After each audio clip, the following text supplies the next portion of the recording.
Hello everyone, welcome back to my channel Guddi blog. তো সবাই কেমন আছো? আশা করছি খুব ভালো আছো, আমিও খুব ভালো আছি। তো আজকে আবারও একটা রেসিপি নিয়ে চলে এসেছি। তো সন্ধেবেলায় এই রেসিপিটা একদম পারফেক্ট একটা রেসিপি, তো যেটা আমি আজকে ফার্স্ট টাইম বানাবো আর তোমাদের সাথে সেটাই শেয়ার করছি। কি করছি না করছি সবটাই তোমাদের দেখাবো। তো প্রথমেই এখানে আমি আলুকে কুচি কুচি করে কেটে নিয়েছি আর পেঁয়াজ আর লঙ্কা দিয়ে আলুগুলোকে ভালো করে একটু ভেজে নিচ্ছি, যেমন আলু ভাজা হয়। তাতে নুন হলুদ দিয়ে দিলাম। তো দেখো এখানে আমার আলু ভাজা হয়ে গেছে। এবারে আবার ওই কড়াইতে একটু তেল দিয়ে একটা কাঁচা ডিম এখানে দিয়ে দিলাম। তো এতে একটু অল্প লবণও দিয়ে দিলাম। ব্যাস দিয়ে এটাকে একটু ভালো করে ভেজে নিয়ে তারপর আগে থেকে যে ভেজে রেখেছিলাম আলুটাকে, তো ওই আলুটা এতে মিক্সিং করে দেব। তো তারপর আমি এখানে কিছু মশলা অ্যাড করব।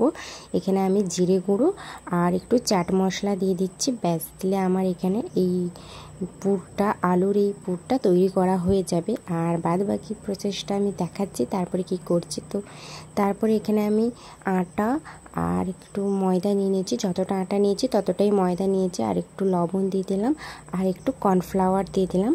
তো আর ময়াম দেওয়ার জন্য একটু সাদা তেলও দিয়ে দিলাম। তো এবারে একটু ভালো করে আমি এটা মাখিয়ে নেব। তো দেখো এখানে আমার এটা মাখানোও হয়ে গেছে। এবার এটিকে লেচিগুলো কেটে নিয়ে, তো এখানে তুমি তোমার সাইজ অনুযায়ী লেচি কেটে নেবে। তো আমি আমার এখানে সাইজ অনুযায়ী লেচিগুলো কেটে নিচ্ছি। তারপরে কাটা হয়ে গেলে এগুলোকে বড় বড় সাইজের বেলে নিতে হবে। তো কীভাবে করছি সেটা দেখতেই পাবে তোমরা। দেখো আমার এখানে রেডি হয়ে গেছে। এবারে চলো তাড়াতাড়ি করে বেলে ফেলি। আর পুরোটা কীভাবে কি করছি সেটার জন্য পুরো ভিডিওটা কিন্তু দেখতে হবে। তো দেখতে থাকো।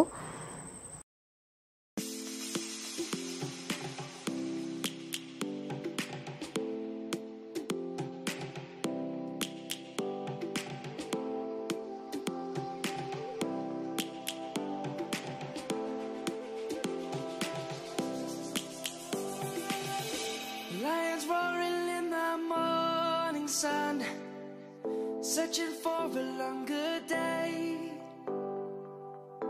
People feeling like the light has just come. We must never stop the way. Birds chirping and I hear my name, grasping into a life.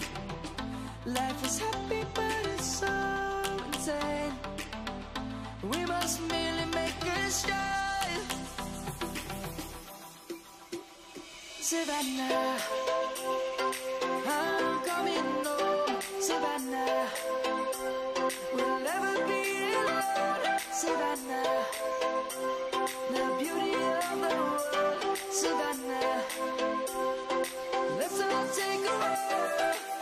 তো কিভাবে রেডি করলাম পুরোটাই কিন্তু তোমাদেরকে দেখালাম। তো এবারে তেলটা গরম করে দিয়ে নিয়েছি। তো চলো চটপট করে ভেজে নিই।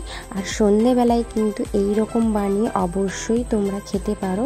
খুবই একটা সহজ আর চটজলদি রেসিপি। ঘরে থাকা সামান্য উপকরণ দিয়ে কিন্তু আমি এটা বানিয়েছি, তেমন কোনো কিছুই আমি এখানে অ্যাড করিনি। ঘরে থাকা এগুলো সমস্ত ঘরেই থেকে থাকে। তো এইভাবে লাল লাল করে ভেজে নেবে। ব্যাস আমার রেডি হয়ে গেছে। তো চলো ভিডিওটা যদি ভালো লেগে থাকে অবশ্যই একটা লাইক করো আর পাশে থাকার জন্য সাবস্ক্রাইব করো। বাই।